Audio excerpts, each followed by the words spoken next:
Hey, soccer fans, this is Nick for Sons of a Pitch Soccer Central, back with our weekly live chat discussing all things around the American soccer landscape. Now, we just witnessed what was perhaps, and from what I hear by most people, it was the greatest World Cup final ever. We also, bringing it back to American soccer, witnessed the first active MLS player ever to win a World Cup. That would be Atlanta United's Thiago Almada. So tonight we are going to take a quick look about how MLS, how Major League Soccer here in the United States fits in a bit on the global scale. We're going to look at some MLS players who've won the World Cup. Again, players who won the World Cup and also played in MLS, I'll say. We're going to scout the World Cup from an MLS perspective. We're also going to touch on Seattle Sounders and their future in the Club World Cup. And we have a major programming announcement that will take place in 2023. So stay tuned for all of that. But like we always do, let's hit that intro and get hyped.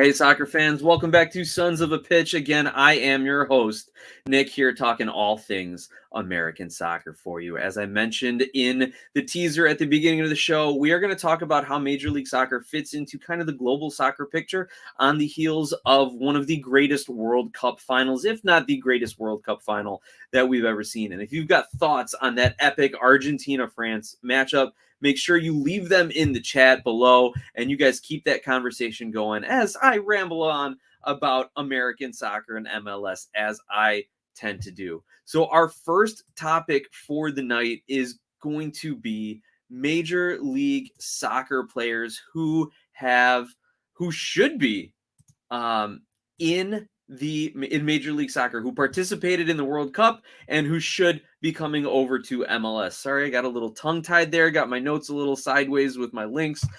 So here we are, though. We are caught up. So let's scout. Let's scout some World Cup caliber talent, some of the guys we've seen over the last month in Qatar, and what they can bring to the MLS. Now, this article was put out by MLSsoccer.com, so we'll see if we can't dissect it a little bit more. So their first player to scout is Josip Juranovic out of Croatia. He's currently a right back playing in the Scottish Premier League for Celtic. And they reference Alistair Johnson's move from CF Montreal to Scotland, to Celtic, I believe. And so they're saying, yeah, is this kind of a like-for-like switch? Perhaps, but he's 27 years old. He's playing on a Croatian national team that just made the semifinals. A player like that could definitely come to MLS and shore up the back line for any of these teams. I mean, heck, that would be a great move for the Galaxy, who have had some defensive woes. Might be good for FC Cincinnati, who have been known to draw high-scoring games. There's a few teams, and honestly, all teams in MLS could use defensive help. But as a general principle, you don't want to go out and spend a lot of money on a defender. You want to buy attacking talent. You want to buy goals in MLS because it is so hard to develop attacking players. So I don't know if this move will happen, but if any team can get a prime right back who has played with a top team in Celtic and a top footballing nation recently in Croatia, if they can get him to fit on the salary cap, it would be worth the price. The next player that MLS is scouting here is Dominik Livakovic, again, another Croatian player from Dinamo Zagreb. And again, you have a goalkeeper here. It goes against the convention of Major League Soccer roster building and team building to go out and sign an international player as a goalkeeper. But if you're just one or two players away from competing for trophies here in Major League Soccer, getting this goalkeeper could be that extra one. So there's a handful of teams that might spend the money on an international goalkeeper, especially one of this pedigree. And I love Connor Knows Soccer's comments here. The Columbus Crew could use a left back right now, so they might be in the market for it. Connor, what do you think? Are the Crew ready to go out and make some big international signings, or are they still kind of restructuring and rebuilding a bit as they adjust to Caleb Porter leaving and Wilfred Nancy coming in? Also, want to recognize Angus McCorder jumping in the chat. Great to have you back with us, as always, our friend. Hey, we've got Rocky at Talking to Woods jumping in, our resident Portland Timbers expert, who points out that Portland has a great Slovakian goalkeeper. There you go. That is bucking the conventional trend of domestic goalkeeping. So you don't have to use an international roster spot when there's some great American talent, as well as Red Bull insiders saying Livakovic is a stud and a really good goalkeeper. I think LAFC might grab him. Not bad. We also got Dan Geringer jumping into the chat. Dan, great to have you with us as always. And Rocky, thanks for following up. All the backups are American, though, in Portland. Great. Let's keep rolling down the list. You guys keep that chat going yourselves here. All right. The next player that MLSsoccer.com is scouting from the World Cup is Luis Chavez, a Mexican central midfielder currently playing in Liga MX with Pachuca. And as the article points out, Mexico struggled in Qatar, which, by the way, I predicted them not getting out of the group stage. People called me crazy because that's all Mexico does is get out of the group stage. But I was happy to say I was right in this instance. But the scouting report is he is a technical left-footed midfielder. And for someone who's only 26 years old and in their prime, if not still getting better, there are a number of teams that could use some midfield. I look at a team like the Chicago Fire, who not only is the Mexico connection great in Chicago, but a team that has struggled to really develop midfield talent. Yes, you've got Brian Gutierrez, who's really coming on, but they had to go out and sign Xherdan Shaqiri, who they don't know if they need him in the center, if they need him up top, or if they need him on the wing. So a team like Chicago could use a good midfielder like Chavez to help them progress the ball and get it into the attacking third, especially if you have Mueller making those runs in. Let's take a look at the next scouting report. Angelo Preciado, an Ecuadorian right back from Genk. A lot of defensive players so far on the list here. So Preciado playing Genk in Belgium, another right back. Now, even though he is Ecuadorian, and the article points out that we are seeing a lot of South American signings, a 24-year-old from Ecuador, an Ecuador team who gets out of their group and who has played very well in South America lately. Definitely, maybe not he individually is the guy that you want to go out and sign, but that profile might fit, right? Again, Ecuadorian, World Cup experience, those kind of things. Like, he's a guy that fits a profile. I don't know if he is the guy who is going to jump off the page at you, but it all depends on your scouting department. Are you building profiles or are you looking for players? So keep that in mind as your teams start to sign things. All right, the next player on MLSsoccer.com scouting report, Boulaye Dia from Senegal. He's a forward, currently on loan from Villarreal to Salernitana, and I'm not exactly sure where that is or if that's in the Spanish second division. If anyone knows where Salernitana is, let me know in the chat. And as the MLS Soccer reporting says, this would be a fun one. Guy who started all 4 of Senegal's World Cup games and even scored a goal.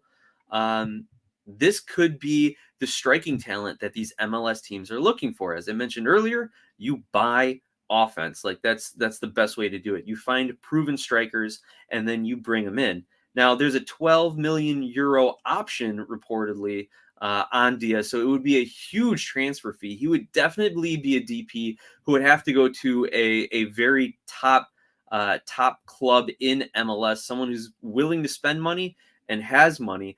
I don't know if New York City might want to bring him in, if he fits their kind of global city football group scouting and player profile that he would like. Or maybe you do see him move into the LA Galaxy if they are trying to move on from Chicharito. If they don't think he can do it by himself, maybe they bring the two of them up top, things of that nature. We know Portland got their striker, and we'll see maybe Sporting Kansas City would want to drop a whole boatload of money to finally get a striker that they can use. But we know Kansas City don't spend that kind of money. Next on the scouting report, Isa Laiduini. Excuse me. As you can tell, I have not rehearsed these names beforehand. I just kind of skimmed some of the stats and things here. Now, this is a center midfielder from Tunisia, so a lot of good African experience, AFCON experience, and the quality of play throughout the African Confederation is going nowhere but up, and that's fantastic for the global game and for the competition of players and clubs.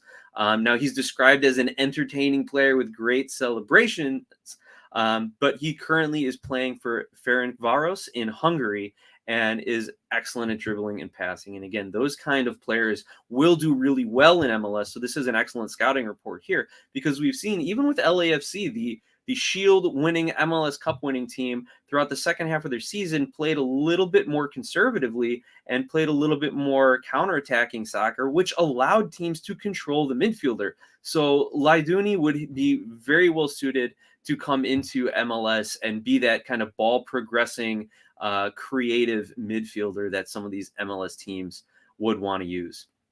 In the 7 spot, Jorgen de Arrascaeta, a Uruguayan player currently with Flamengo. He's described as an attacking midfielder, and according to the article, has been on MLS scouting reports for years. Again, attacking talent, especially out of Uruguay. You know you're going to get every dollar of your investment for this player. That he's described as a number, find pockets behind the number 9s, is creative on the ball, crashes the box. Maybe this is one of your kind of late arriving second and third running kind of guys who can get in on some crosses. If you've got some good wing play, this might be, if you're kind of a mid-table MLS team with some ambition, I almost want to say Vancouver, since they've gotten some good wing players lately. And if you're like a San Jose who just wants to just all out blitz on offense, those would be some good moves maybe. And if Minnesota wants to double down on their offense, if they think that their defense is set, I could see that. But I don't know if I would see anyone from Uruguay wanting to go play in the Twin Cities in Minnesota, especially as they sit here in the Chicagoland area in a very, very cold December. But just throwing a few things out there for your consideration. Number 8 on the scouting report, Wataru Endo of Japan, currently playing for Stuttgart. He's a defensive midfielder, and lately we've seen a number of Japanese national team players getting their shot in the Bundesliga, and I think that's great. And it's been similar to kind of American players over the last 10 years, where I think the Bundesliga clubs do a really good job of scouting talent, like a lot of other major leagues will do, but they give them the opportunity. They're not going to bring them in and let them ride the bench and then loan them out. They're not going to bring them in only to just put them on a development team. They're not going to give them one game, and if they don't immediately perform, they're out of the lineup. They're going to evaluate them during training. They're going to give them a few games in a row of a run of play, a run of form to see how well they can do, and then make a long-term decision on it. So you're seeing that with Japanese players in the Bundesliga, like we had previously seen with American players in the Bundesliga. But what the scouting report says about Endo is that the 29-year-old controls the game. He's silky smooth on the ball, can sit at the base of the midfield and distribute, and carves through opposing defensive shapes. Now, we know how technically good the Japanese players are, and we also know tactically how well that team has been. So this could be great, especially a defensive mid at 29 years old. You could probably get him at an affordable price if you're an MLS club, most likely a DP spot, maybe a high-level TAM, or you buy down the DP spot with TAM. But this is the kind of guy who is going to be probably high up on a lot of MLS clubs' lists, that defensive midfield role. Let's take a few comments and then we'll wrap up the list a bit. And Connor No Soccer jumps in and says, Dia could come to Columbus. We need a winger. Yep, you have definitely shipped out a bunch of wingers. And Connor even says Salernitana is in Italy, currently Serie A, while Villarreal is in Spain. Connor, thanks for the geography check on that one. Dan Geringer says, so what is MLS part in the role to find international players? Do they pay part of their salary? I'm not familiar, Dan, and great question, by the way. I'm not familiar with Major League Soccer as a league picking up any of the salaries for these players. I think the individual franchises have to do that. And remember, they are franchises operating in a single entity system. So while the league has an interest, absolutely, from a play on the field and a financial interest in assisting the franchises in these sort of things. And really, technically, they're signing contracts with the league. So the league is involved in that nature and probably helping them with travel visas, work visas, all that sort of thing. But as far as the money, it's coming from the franchises themselves and coming from the allocation money, the Garber bucks, right? The monopoly money that is allocation money. So that's kind of where some of these fees and salaries are coming from. But also, you've got to remember, one of the reasons players like coming to the MLS, and we've seen it with some of the big name players, again, we're going to go back to David Beckham, the first, right? The guy who kicked it all off, the designated player rule, the Beckham rule, is not only was he given a good salary and a contract, but he was also given the clause in his contract that when he founds his own MLS franchise, he'll get it at the current expansion franchise rate. So even though he started Inter Miami, when the franchise expansion fee was about $250 million or something like that, he got it at the rate from when he signed. So those are some of the other incentives, or assisting them in getting sponsorships and endorsements and other deals and things like that. And I'm guessing LA Galaxy were a little too liberal with that, which is why they're under sanctions right now. So Dan Garinger also pops in and says Endo has been around. Yep, that 29-year-old tag for a Japanese player. I'm sure he's bounced around after finally settling in Stuttgart. Rocky adds that Portland has a new number 10 and possibly a new Danish center back, but we still have a DP spot open because Blanco and Nijgoda are down to general allocation money. And how is Portland going to spend that? Are they going to take a year off, or are they going to go hard? I think if you're Portland, you didn't re-sign Savarese, and you didn't sign Ender, whoever, I can't remember the exact name of their new Brazilian attacking player. You don't sign those guys like that if you're going to try and rebuild or restructure. They're going for it, so I would say that they are not done yet. And we've got Red Bull Insider saying, I've heard that Carlos Colonel is getting interest from European teams. Coronel, excuse my mispronunciation. That would be great. And yes, Rocky, thanks. It is Evander. I got it right. I should trust myself. Connor Knows Soccer says, all of these teams out here picking up players. Meanwhile, in crew land, it's all crickets. Yeah, I mean, you got to get your domestic part of your roster set before you can really make the big splashes. That is kind of one tenet of MLS roster building. And you've got Nancy coming in as the new head coach. He was announced, like a week or 2 weeks ago. So he's definitely involved in the player evaluation point. So I would expect the crew to start or to make some noise in the future, Connor, in this winter offseason, unless Nancy wants a year to kind of evaluate his talent, or wants the first half of the MLS season to evaluate his talent before spending money in the summer transfer window. But I would expect the crew do make some moves. But I can only hope that's true for you and all your fellow crew fans in Crewland. Next on the scouting report, which World Cup player should come to MLS? Sam Adekugbe out of Canada, currently playing with Hatayspor. I believe that is in Turkey. He's a left back, so again, a lot of defenders, international defenders, are on this list. And he's described as an effective vertical threat on the left side of the back line.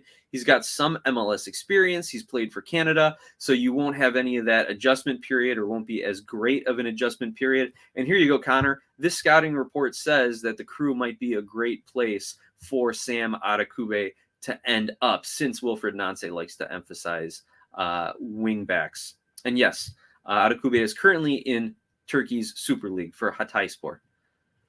And the final name on the scouting report here, Abdelhamid Sabiri of Morocco, a central midfielder, currently playing for Sampdoria, and I believe that's over in the Italian league. Now, he has not been one of the major stars for Morocco, according to the scouting report, but he has been pivotal in every match. His name is popping up. He's in the starting lineup. He's doing a lot of things for Morocco that won't show up in box scores and stat sheets. But according to the scouting report, he's a mobile central midfielder, likes to play on the front foot, can pass, can dribble, and as we mentioned before, the MLS loves those kind of players because they get all sorts of space in the central midfield. And on the opposite end of the spectrum, if you're an MLS team who likes to press and counter press and high energy press, then if you're a team opposing them, having a guy like Sabiri, who is an excellent dribbler and passer, to help break those presses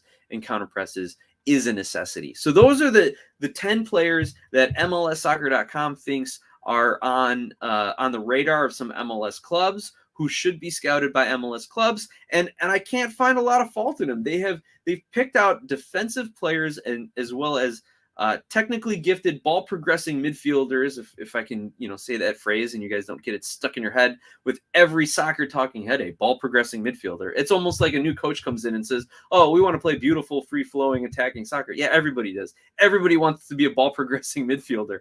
But these guys are ones who have just proven it at the highest level at the 2022 World Cup. Now, speaking of the World Cup, the MLS put out this great featured article about 13 players who played in the MLS and who also won the World Cup. What is interesting, and I'm sure you're all already know this and you're all going to point it out already, is none of the players on this list, no player to win the World Cup and play in MLS ever played in MLS first. They always made their mark overseas or in their home country, playing in Europe, winning these trophies with their great national teams, and then later in their career coming to MLS. Now, what is interesting is if you look at some of these players that they came to MLS, some of them 2-3 years after winning the World Cup, not like 8-9 years and the retirement league stereotype that we used to hear and still hear to a certain extent. So pay attention to the years and see how quickly after they won the World Cup did they make the jump to MLS. Again, Thiago Almada, Atlanta United, the first player to be on an active MLS roster and win a World Cup. And here are the others who also won World Cups and then went on to play in MLS. Branco from Brazil, the 94 World Cup, joined up with the Metro Stars in 97.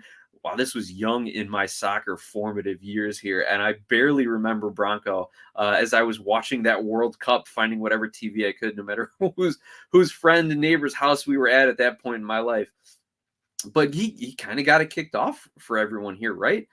And then we also have Denilson out of Brazil, winning it in 2002 and then coming to Dallas in 2007. At one point, he was the most expensive player in the world and ended up with FC Dallas for a spell. As it says, 8 games, 1 goal, and gone. So I don't know if he just wasn't motivated or if there was anything else going on with him. Next, we have Yuri Jakorev, a World Cup winner with France in 98, and then 7 years later ends up on the Red Bull squad. So Red Bull fans, I'm sure you are going to remember this player, but everyone is going to remember the next great French player to come to Red Bull. That's Thierry Henry, winning the World Cup in 98 with France and then joining Red Bulls in 2010. We also have Kleberson coming from Brazil after winning in 2002, ends up with the Union in 2013, so 11 years later. So this is definitely an end-of-career move, and even the article says he was a role player, box-to-box kind of guy for the Union. We also see Lothar Matthäus out of West Germany, winning in 1990, coming to the Metro Stars in 2000. Again, these guys are going to these big hubs other than Dallas. We have Alessandro Nesta winning with 2006. The Italian side ends up joining the Impact 6 years later after that. But now we're starting to get into some of the bigger ones here. David Villa wins the World Cup with Spain in 2010, jumps to NYCFC in 2015, and really lays the groundwork for all of what NYCFC is right now. We have Andrea Pirlo, again, talking about Italy and New York City here. He wins with Italy in 2006. And then 9 years later joins NYCFC. I believe that's their expansion season, the 2015 season. We also had Kaká for Brazil, winning it in 2002 and then coming to Orlando City 13 years later. Had he come maybe even 11 or 10 years later instead of 13 years later, maybe Orlando City would have made the playoffs. Then again, they probably weren't in the league at that point, now that I think about the dates. But it was just a little too far down his career, and they were just a little too much of a young expansion side to have him vault them into the playoffs. Now, the guy close to my hometown here, Bastian Schweinsteiger, wins the World Cup with Germany in 2014, and only 3 years later, the Chicago Fire pick him up. He has 3 seasons with the Chicago Fire, and honestly, he probably could have been a lot better for the Fire if they actually had him playing in a midfield role, but due to injuries and terrible roster construction and bad coaching, he ended up having to drop back and play center back. He was a center back his last 2 seasons with the Fire, and there were times when he just finally went, screw it, and would push up and try to start the attack, and then there was just nobody defending, and nobody could get back and help out. Also, maybe not someone who wants to be remembered for his time in MLS, Blaise Matuidi, the 2018 World Cup winner with France, signed with Inter Miami in 2020. And this was a huge signing, big news. But then, due to all of the roster shenanigans, he's no longer with the team. And finally, Thiago Almada, the only active MLS player to win the World Cup. Again, has been with Atlanta United since the beginning of the 2022 season and then wins the World Cup with Argentina. He was, interestingly enough, he was not on the original 26-man roster, I think, and due to some injuries and withdrawals, then he was called up. Regardless, he had his role in the squad, and he is going to be that trivia for the rest of his life and for the rest of our lives here, that he was the first active MLS player to win the World Cup. So let's take a look at a few comments, and then we will jump into a halftime break. Gotta give hello and props to M Sweet here, jumping in the chat, having some great conversation with Rocky. And Rocky, who says the MLS is just a long Rocky movie montage, and it's just the getting stronger music, getting stronger. Absolutely. Love the conversation going, guys. We're going to take a quick halftime break. On the podcast side, you'll hear a quick word from our sponsor. And on the YouTube side, we're going to take a 30-second break. You'll see our sponsor banner pop up, so don't go away. And then we are going to round up with the Seattle Sounders, potential opponents in the Club World Cup, as well as with the major programming announcement. So stay tuned.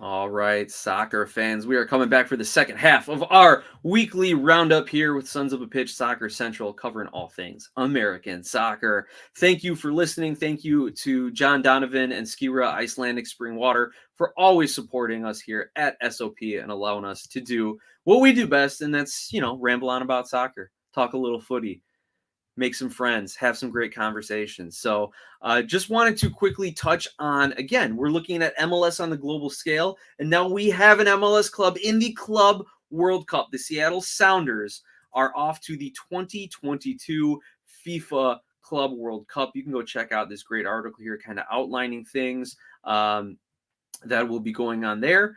And the 2022 FIFA Club World Cup is going to be played, drum roll please, it is going to be played in Morocco. So it's great to see that Morocco, similar to the United States, getting screwed out of the 2022 World Cup bid due to the whole bribery thing, with Qatar getting the bid, that they are getting to host the Club World Cup, as well as Morocco, especially after their run out of the semifinals of the 2022 World Cup, getting some more attention from the soccer world. So that's going to be fantastic there. So it is a 7-team format. Look, let me give you a little background here, because I'm still learning a bit about the Club World Cup. So if anyone wants to educate us, tweet us an article or some information at SOP Soccer, or email us at sonsofapitchsoccer@gmail.com. The Club World Cup is a 7-team format, and it's very similar to kind of the domestic cups, where you have the quote-unquote lower-ranked teams or lower skilled, talented teams starting the tournament, and then the better teams come in at a later date. So the way it works is you have the champion from Oceania playing the host nation's league champion, and then the winner of that game plays the CONCACAF Champions League winner. Also in the second round, you have the African and Asian winners playing each other. Then those winners advance up to play the UEFA Champions League winner and the South American, the Copa Libertadores winners, and then that breaks it down into the semis and the third place and the championship game there. So that's kind of the breakdown. So you can see the hierarchy according to FIFA, that you've got Oceania, and then you've got CONCACAF, Africa, and Asia, and then obviously on top, the European clubs and the South American clubs. So the article outlines it. Let me find that spot, and we'll run down the potential matchups here for the Seattle Sounders. So as we know, the first game is going to be Oceania, which is Auckland City from New Zealand. They're the Oceania Champions League winners, and they're going to be playing the Moroccan host, the Moroccan host club of Wydad Casablanca. But because Wydad Casablanca also won the Champions League in Africa, the second African team will be the Al Ahly team from Egypt. And as the notes point out, because Wydad Casablanca won the Champions League and is the host club, because they won their domestic league, per FIFA rules, the African Champions League runner-up will qualify. So that's how that Egyptian team got in there. So in the second round, it's going to be the winner against the CONCACAF Champions League. So I don't know. I mean, I don't know much about Moroccan domestic league football here, the Botolo, I think it's called. The Botola Pro. If they're going to beat the New Zealand team, if the New Zealand team is going to advance past them, either way, I feel pretty confident in saying that an MLS team, at least the Seattle Sounders, the CONCACAF Champions League winning MLS team, or the top 4 MLS teams right now, should be able to beat clubs out of New Zealand and Morocco. I'm not going to say it's easy, but I think they should be able to do that. In that case, they would advance to play UEFA Champions League or the Copa Libertadores winner. I don't think they're at that level yet. I don't think even the best Seattle Sounders team ever, firing all cylinders, getting the bounces, should be beating any of these UEFA Champions League teams. Should be beating, for example, the ones in this tournament, Real Madrid or Flamengo out of Brazil. Now, we're still waiting to see who the Asian team is going to be, but I think if you're the Seattle Sounders and you're taking a realistic approach and you want to impress and show well for the MLS and be the first MLS team in the Club World Cup, you got to win 2 games. You got to beat the Oceania team or the Moroccan club, and then even if you lose, you get to go into kind of that 5th place game or that 3rd place game, and then you have to win that game there against the African or Asian Confederation clubs.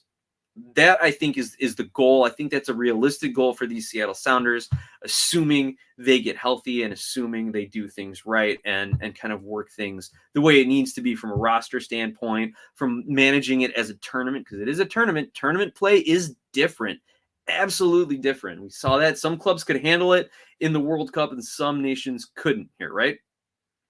Connor, thanks for the update. I think it's pronounced flamingo, like the animal. I keep saying flamenco. I see the C, I go with the C, but thanks for that.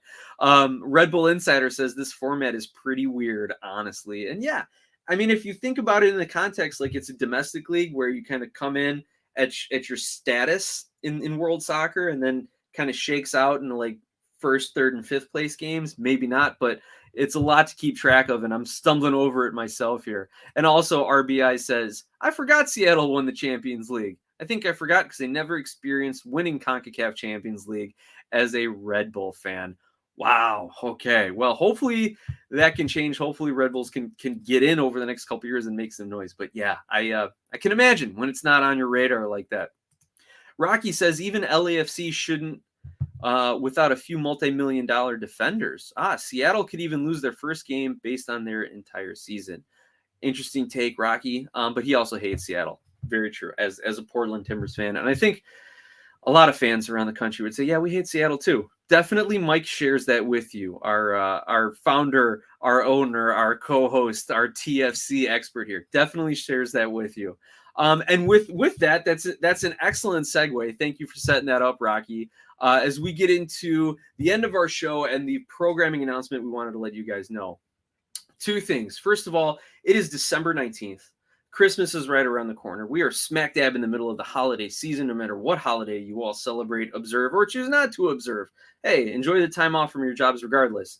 So we are going to be taking a programming break. There will be no new content for the rest of the year. Nothing for the next couple of weeks as we get ready for New Year's Eve and enjoy the time with families, enjoy the time focusing on the most important things in life, and enjoy just kind of kicking back and taking a break and maybe just reading about a little soccer and watching a few preseason moves and things like that. So Want to let you know that first programming update. Don't expect anything new for the next few weeks. But the major programming update, as you guys know, I was a part of SOP for 4 years. And then last January, I retired from SOP, so to say, just due to some family situations and some work situations. I was tinkering around with another channel, and Mike asked me to come back and kind of hold down the fort for him in the latter half of this year while he dealt with a lot of his own family issues. As you all know, he lost both of his parents this year, as well as his family home in Florida was taken out by a hurricane. So he's still literally cleaning up that mess. So he asked me to kind of be the caretaker for SOP until he could get things back. So with that, I am announcing my re-retirement. I'm going to be turning everything back over to Mike. Starting in 2023, he will have sole control of the channel and be putting out all sorts of new content, the lives, the chats, the reaction videos, hopefully some MLS preseason previews, and all of that. So I'll be turning the reins back over to Mike. And before I officially sign off on this, my last SOP episode, I want to say thank you to everyone who's in the chat, not just today, but for everyone. Red Bull Insider, Connor Soccer, Angus McCorder. I've only gotten to know you over the last couple of months, and I'm really glad that you found us. It's been great talking soccer with you and get to know you. Rocky, man, it's been great being able to talk to you about soccer here, about other things, off camera kind of. Brother BKL, always great having you in the chat, man. Even a lot of the guys who aren't here tonight, Daniel Young, Jay Jardim, for always reaching out off chat to kind of chat about life as well as soccer. So many people. Also, we could not be doing the show without John Donovan and the support of Donovan Food Brokerage, of Skira Icelandic Spring Water. And again, just John's passion for the game and his passion for criticizing the Chicago Fire, which I completely relate to and I feed off of, and it's been fantastic. But the biggest thanks to my good friend, he's firstly my friend, but also my co-host, my co-founder, Mike G. Thank you for letting me do this, for letting me jump back in and take care of things for you. It's an honor. I hope I did well for you. I hope I did well by the channel. And again, to everyone, thank you so much. We'll miss seeing you week in and week out. But hey, you know what? I got the bug now. I got the itch. I'm not going to be able to just quit talking soccer cold turkey. So always be out there searching for new soccer YouTube channels, for new soccer podcasts, because not too long you may hear a familiar voice. With that, I want to thank everyone again. Have a wonderful night. I hope you enjoyed the cup. Enjoy the holiday season, everyone.